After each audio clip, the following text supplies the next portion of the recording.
Hey guys, welcome to Podiatry Practice Mastery. Don here. Want to chat a little bit about sending emails to patients. And I am the king of complexity. When it comes to complexity, just because I like all these techie things, I tend to make things a little too complex.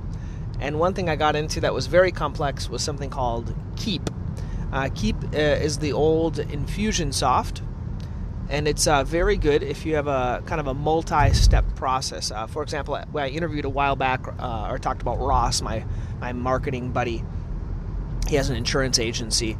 And Ross uses this Keep. And when he sends out emails, within each email, he'll put like a call to action to download a report or read something else or do something else.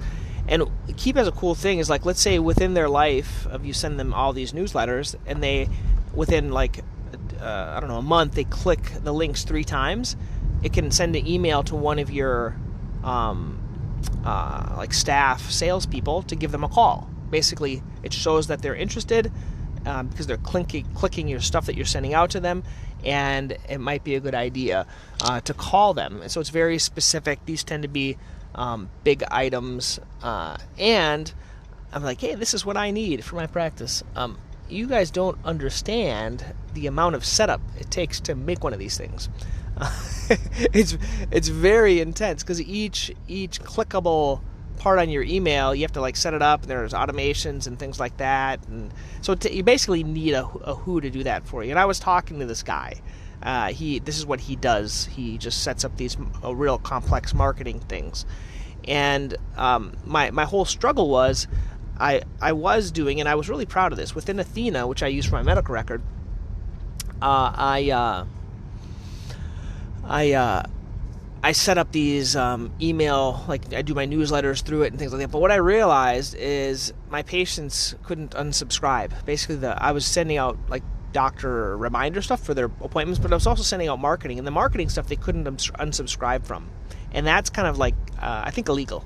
That's what they call it. And so I needed a way to get my list out and put it somewhere else. And so I went through all the work and I looked at different ones, and I was like, the most expensive has to be the best. And I do agree it's the best, but the word of wisdom I heard from someone is he said, you buy what you need, not what you think you'll need.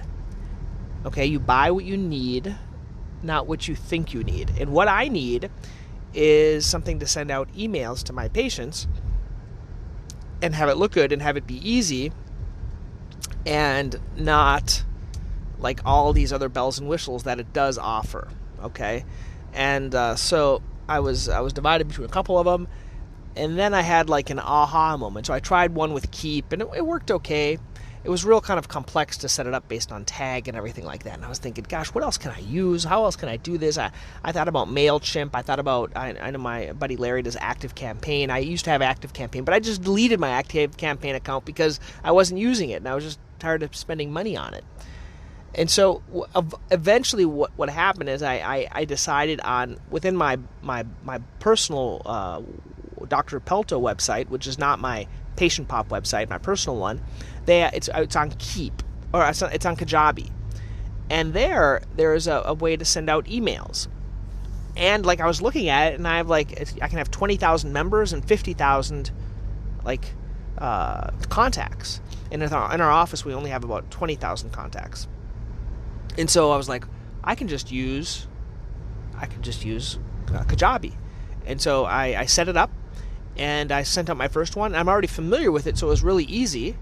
And so now I basically, everyone that I'm marketing to personally, because they come in through my blog or my Dr. Pelto site and my office, I can send them out emails through it. And so it's a easy fix. I'm already spending, so Keep is about $600 a month for that amount of people, like 20,000.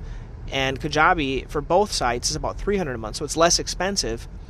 And instead of billing it now to myself, I can bill it to the business, because before it was like my side hustle, and now I'm using it for the business. So I think it worked out all in all. The reason I didn't want to consider it initially is because I'm not trying to promote myself. I'm trying to promote the practice with this, but there's no determining factor. It all looks the same in terms of the marketing and the bottom of the email where the things click to. So that was my whole rationale between email. Currently, when I'm emailing them out, you guys might want to know, is I send out my webinars and my webinar reminders. and then I send them out my monthly newsletter. I think monthly is not soon enough. I think I should touch them more. But now with doing it within Kajabi, with I'm already available, and I've passed it off to my marketing person. Basically, my wife's my marketing person now. She didn't have a choice, and because she's a journalist and things like that, so she'll be writing some of these for me and putting these out. But I needed to give a value offer a little bit more. Another guy you might want to check out, his name is Paul Goff. He's a physical therapist, and he does marketing, and he sends out like a once a week written email, like a email newsletter. And I tried. It's not as quick for me to write things out like that. That's why I tend to do videos.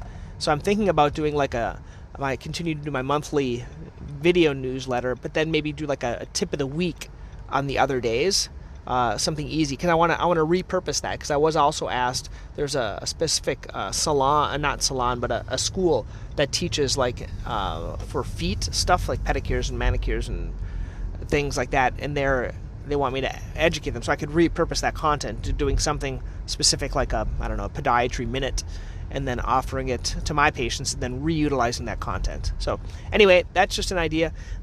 If you guys like it, if you want to see what Kajabi is or keep all these other things, I have them on my resources section within Podiatry Practice Mastery. I've just put them there. A word to the wise, if you click the Kajabi, I think I get a referral. I've never made any money on this referral link, but maybe eventually people will use my name, and then I won't have to pay $300. I think it like cuts your bill down a little bit somehow. Basically, I think it might get you $100 off or something like that. But if you guys decide on Kajabi, I think it's a good one. If you want to try to do it yourself, which you probably shouldn't do because it's a time suck. But anyway, that's my take on it. Have a great day.